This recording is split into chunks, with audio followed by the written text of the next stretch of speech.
Hey guys, real quick before we start off the video, tell me what your favorite class in Star Wars Battlefront 2 is as of right now, that being the Assault, Officer, Support, or Recon. And with that, let's get right into the video. This is going to be the start of a series where we discuss different units in Battlefront 2 and how to effectively play them, knowing your weaknesses and your advantages when playing as these units. And the first one we're going to start off with is going to be the Imperial AT-ST. Basically their ripoff of the Empire's version of it, which, in my opinion, still looks cooler. Older is most of the time better when it comes to the Star Wars saga. But let's get the base stats out of the way.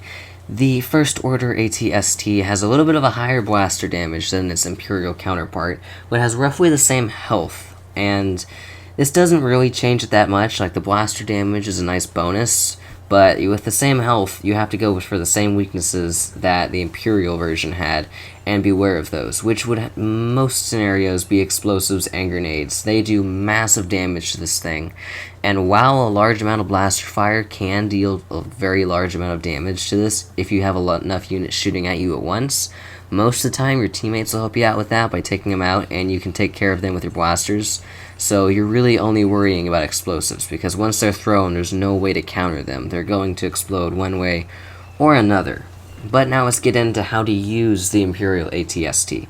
Now you have three abilities. The one on the right is your Rocket Barrage, and it doesn't deal a ton of damage to enemy troops unless you're trying to take out a large group and you fire the barrage right in the middle. But even then, it might not kill one, if not two of them, and that'd be about it. The main purpose of this, I've found, is to use it to help cover your teammates. If you fire it in a long line, it deploys a smoke-like cover for a few seconds after it's been shot, and your teammates can use this to run over wide open spaces and get to safety on the other side of the battlefront. Now let's talk about your middle ability. This is the main rocket, and this is the thing you want to shoot into the groups of people because it's guaranteed to get you a ton of kills. It's a very powerful ability, and I recommend using it against other vehicles because on most maps, minus the one you see in the gameplay here, there will be other Rebel versions of the AT-ST, like, they're not exact versions of it, but like other vehicles that do basically the same thing, but just are a different shape. And the main rocket is very good at dealing damage to them, or any special infantry and heroes you see out on the battlefront. And so I would normally not just waste it on one unit, just take it out with your blasters, because it's probably your most prominent tool when it comes to fighting. And now moving on to the final ability, that is the far left ability, and that quickly refreshes both of your other two abilities. And so I'd just save it for when you're in a dire situation and you need to have your rocket barrage back or your main missile, and then use it there. Now when it comes to the main blaster cannon, this is going to be used to take out your targets at range.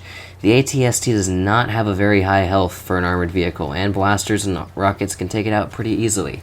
So staying at a range and trying to take out your targets slowly with the rifles at a range built into the AT-ST is going to be your best bet for surviving. They deal decent damage and can take out most basic infantry within 1 to 2 bursts, and they are a burst weapon, so keep that in mind. Holding down the trigger isn't really going to do you much.